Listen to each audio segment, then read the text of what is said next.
Today's lesson is about brushes. So you're going to copy the graphics L1 folder from the U drive in term 6. Once you've copied that folder, you will have everything that you need for the lesson. So you double click on that folder and we're going to start by drawing a face. You're going to open up the face Photoshop file. And what I'm going to do is I'm going to create new layers and you're going to rename the layers. So we're going to have a right eye, left eye, nose, a hair, lips, and that's in case you make a mistake. So it's really important that you create a new layer and you name them all, and if you've got a problem with a layer you can either delete it or you can adjust things on that layer. Make sure you're always clicked on the layer that you're working on. So now what I'm going to do is I'm going to load my brush. So I'm going to click on the little icon, click on load brushes, and I'm going to click on my face folder, which you should have copied into your user area, and I'm going to click on this brush which has all the eyes, the lips and nose. Now as you can see that's quite big, so I'm going to adjust the size of the eyes. Don't worry if it's not perfect because you can always use the move tool, which I'm going to do now, and resize it if you're not happy with it. And then move it around. You can use the arrow keys to move it around as well if you're not too happy with it, or if you're finding it difficult to move it with a mouse. I'm just going to really quickly demonstrate this. Now I've made a little bit of a mistake because this particular brush actually only has one eye, so I'm going to delete that left eye layer, and I'm going to right click and duplicate this layer so that I have two eyes, and I can rename this left eye now. Once I've done that, I'm going to have to move it across and then flip it. And just move it along next to the one that you've already got to make sure it's the same, roughly the same kind of size. Once you're happy with that, press the green tick. Then I'm going to get the nose up, and I'm going to make sure that I'm on the nose layer because I don't want to be drawing over another layer, and in case I make a mistake it just messes everything up. Again, it's really big, so you can resize the brush tool. Again, it doesn't matter if it's too big, you can always use the move tool to make it bigger or smaller and adjust it as you want. Now the whole point of doing this is to get you familiar that there's lots of brushes available that you could download. Now I'm going to do the hair, and as you've realised I've left the lips out, so I'm going to click on lips. And I'm going to again load my brush up, get a pair of lips.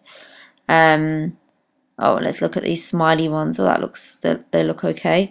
And I'm going to draw that on. That's a bit too small. There we are, and this doesn't look very good. I actually don't really like it. Let's resize it and see if it looks any better. And not really. You can twist it around. Not really happy with that, so I think I'm going to delete it. Yeah, I think I should delete that one. So I'm going to delete that layer, and I'm just going to recreate that layer again, and then choose a different set of lips which probably look a little bit better. There are, like I've said before, you can, if you want to do this in your own time, you can download lots of different brushes and mess around with them. And I'm going to resize this now, and once you're happy with that, just press the tick button. Now I'm going to click on the hair layer, and I'm going to load up the hairbrush that I've got. So I'm going to click on that little square box, load brushes, go to my face folder, and I've got a hairbrush there, and I'm going to choose something,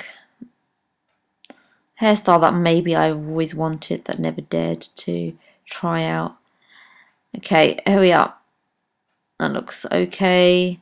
Looks too big. Now this, again, this is really hard to do. So this is just about you learning that about different brushes and the fact that you can resize them and so forth. So I'm just going to click on it and then just use the move tool and move it around.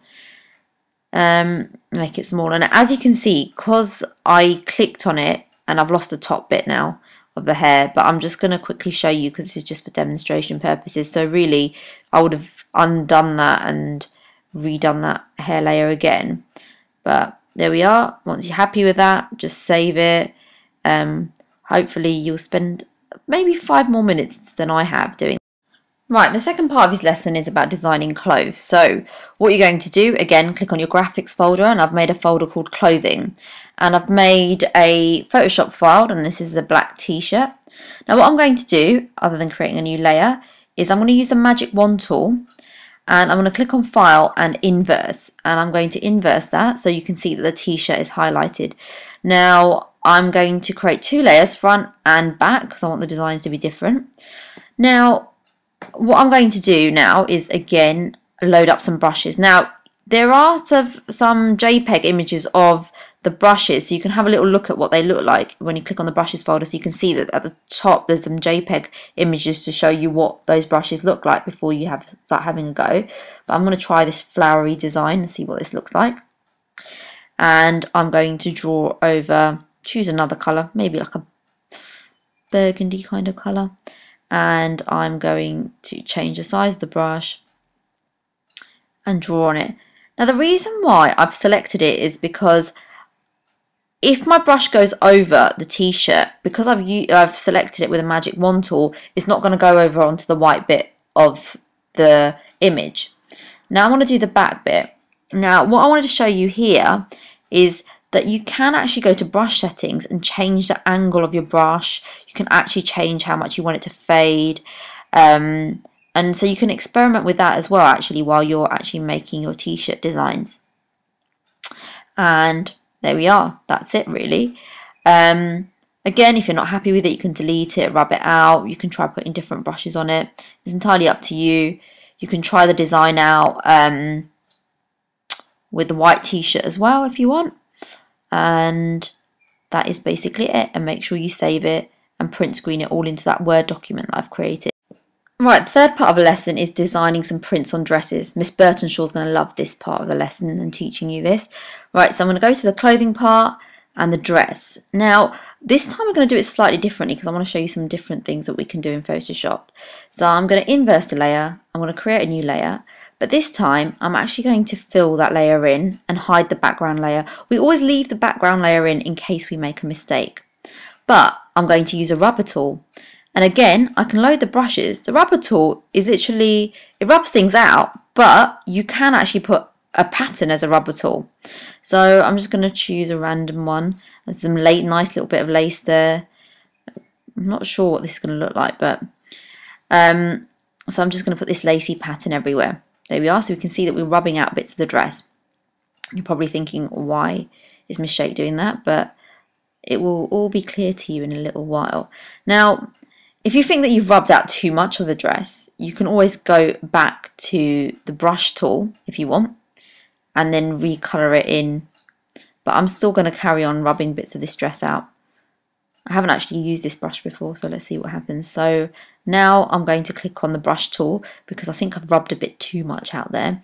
And this is a different design, and I'm just basically combining these designs together, and let's have a look at and see what happens. I'm going to create a new layer because what I'm going to do is I'm actually going to do a gradient fill. Now again, the reason it's all selected, can you see that it's still selected, which means that none of the background's going to change. It's only going to fill the area that's been selected. And as you can see, it's not very nice, so I think I'm going to rub a bit more out. There we are. Oh, that looks nice. I'm sure you will have a much better design than I have. It looks a bit random, but I just wanted to show you what you can actually do with Photoshop. And then you can mess around with the gradient colours and change the colours and so forth as well. And if you feel that you want to add some more bits onto it because you rubbed a bit too much out, you can go back and use the brush. And again, save it, print screen it,